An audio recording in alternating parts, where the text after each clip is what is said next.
बिस्मिल्लाहिर्रहमानिर्रहीम। अच्छा जी, बहुत बड़ी तादाद जो लोगों की है वो ख़ुद से अब अपना रिटर्न जो है वो फ़ाइल करने स्टार्ट हो गए हैं। तो इस हवाले से छोटी सी टिप्स हैं, छोटी छोटी, जो मैं आपको देना चाह रहा हूँ।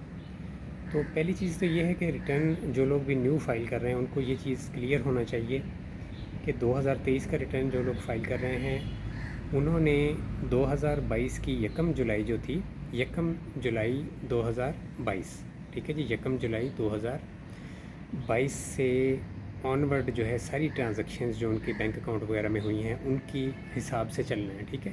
यानी कोई भी ट्रांजैक्शन जो यकम जुलाई या उसके बाद हुई है वो इस रिटर्न के अंदर काउंट होगी। अच्छा, अब इसका लास्ट डे जो है वो है 30 जून 2023, ठीक है। अब मिसाल के तौर पे आपका बैंक प्रॉफ़िट आता है और 30 जून 2023 तक आपके अकाउंट में बैंक प्रॉफ़िट नहीं आया, तो आप वो प्रॉफ़िट जो है वो 7 जुलाई को या 8 जुलाई को आपके अकाउंट में आया है, तो फिर उस प्रॉफ़िट को आप 2023 के रिटर्न में शो नहीं करेंगे, ठीक है। ये बात आप याद रखें।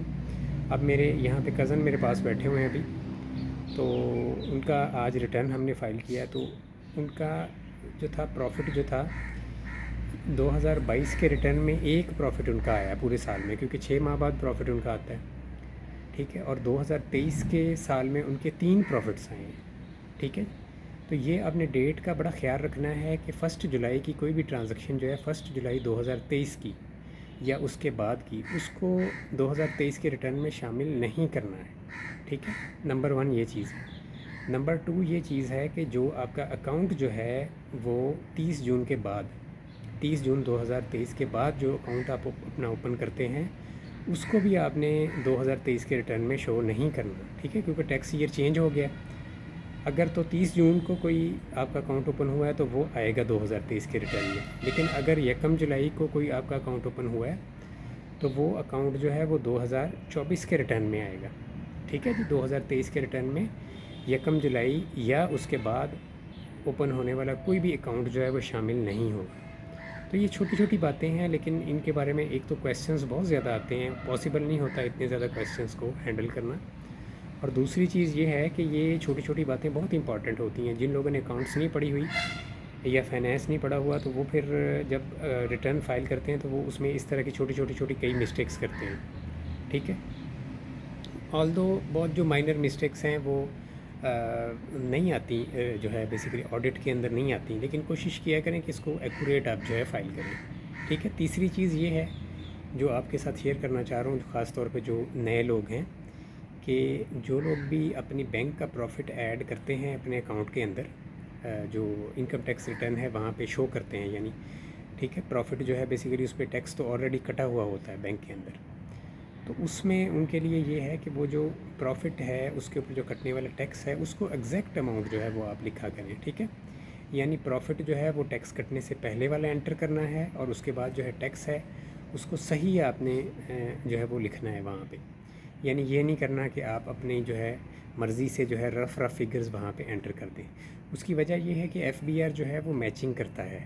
जो आपने शो करना है कि मेरा एडवांस टैक्स मिसाल के तौर पे मोबाइल फ़ोन यूजेज पे इतना कटा है, बैंक के अंदर जो प्रॉफ़िट है उस पे इतना कटा है, सैलरी का इतना कटा है, तो एफबीआर वालों ने आपके जो एम्प्लॉयर है या आपकी जो फ़ोन कंपनी है या जो आपका बैंक है उससे उसकी मैचिंग करनी है, जो आपने यहाँ पे फिगर्स उनको बतानी है। तो इसमें कोशिश किया करें। अब तो बैंकिंग की जो हेल्पलाइन है वो अवेलेबल हैं, बैंक की हेल्पलाइन से पूछ लिया करें फ़ोन करके, वो थोड़ी सी इन्फॉर्मेशन आपसे लेते हैं। यानी अगर आपका नंबर रजिस्टर्ड हो तो फिर कुछ भी नहीं पूछते, अगर ना रजिस्टर्ड हो तो फिर भी आपको इन्फॉर्मेशन लेके आपका शनाख्ती कार्ड, वालदा का नाम, ठीक है जी, और एड्रेस, इस तरह से तरीक़े पैदाइश ये पूछ के फिर आपको वो डिटेल दे देते हैं।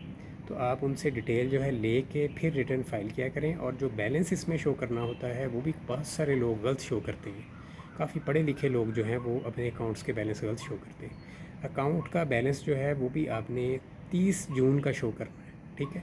अब चूँकि सितंबर का महीना चल रहा है तो अब वाले ना तो बैलेंस शो करने हैं, ना ही, मैं दोबारा रिपीट कर देता हूँ कि यकम जुलाई और उसके बाद होने वाली कोई भी ट्रांजैक्शन इसके अंदर रिटर्न के अंदर 2023 के अंदर आपने शामिल नहीं करनी, ये नेक्स्ट रिटर्न में शामिल होनी है 2024 में। तो काइंडली इस चीज़ को कंफ्यूज ना किया करें, ये इसको थोड़ा सा समझने की ज़रूरत है नए लोगों को कि ये किस तरह से इसका जो सिस्टम है वो है, ठीक है। तो ये टैक्स ईयर होता है। टैक्स ईयर जो है वो बंदा ख़ुद से तो उसको नहीं बना सकता। टैक्स ईयर जो है वो स्टार्ट होता है हर 1 जुलाई हर साल को, और नेक्स्ट ईयर में जाके वो 30 जून पे क्लोज़ हो जाता है। तो इसकी सारी रिकॉर्डिंग आपने टैक्स ईयर के मुताबिक करना होती है। जब आप रिटर्न अपना फ़ाइल कर रहे होते हैं, वहाँ पे टैक्स ईयर लिखा होता है, ऊपर जो है लिखा होता है कि टैक्स ईयर ये जो है ये कहाँ से शुरू हो रहा है और कहाँ पे एंड हो रहा है। तो हर टैक्स ईयर जो होता है ये एक ही दिन शुरू होता है और एक ही दिन जो है एंड होता है। सालों का फ़र्क पड़ जाता है, बट जो 1 जुलाई होता है वो हर एक का स्टार्टिंग डे होता है, और नेक्स्ट ईयर का 30 जून जो होता है वो हर टैक्स ईयर का लास्ट डे होता है। तो इस तरह से आप इस चीज़ को अंडरस्टैंड कर लें, जो ख़ास तौर पे नए लोग हैं, क्योंकि काफ़ी स्टूडेंट्स वगैरह भी इस दफ़ा मैंने देखा है काफ़ी तेज़ हुए हुए हैं रिटर्न फ़ाइल करने में। तो इसमें ज़्यादा ज़रूरी ये है कि पहले इसको अच्छी तरह समझ लें। समझने के बाद जो है इसका जो है वो बेसिकली रिटर्न जो है वो आप फ़ाइल किया करें। गलत जो है अगर आप एंट्री करेंगे, गलत डाटा एंटर करेंगे, तो उसमें फिर बहुत ज़्यादा बाद में प्रॉब्लम होती है, ठीक है। ख़ास तौर पे जो लोग विदाउट एनी जो है बेसिकली किसी एक्सपर्ट के बगैर जो है जो लोग रिटर्न फ़ाइल करते हैं, उनके लिए बाद में प्रॉब्लम हो सकता है कि अगर उन्हें पता नहीं है, ना तो उन्होंने अकाउंट्स पढ़ा हुआ है, ना उन्हें टैक्स का कुछ पता है, तो वो रैंडम जब चीज़ों को एंटर करेंगे तो वो हर चीज़ एंटर करते जाएंगे, ठीक है। तो वहाँ से फिर जो है बहुत से प्रॉब्लम जनरेट होंगे उनके लिए।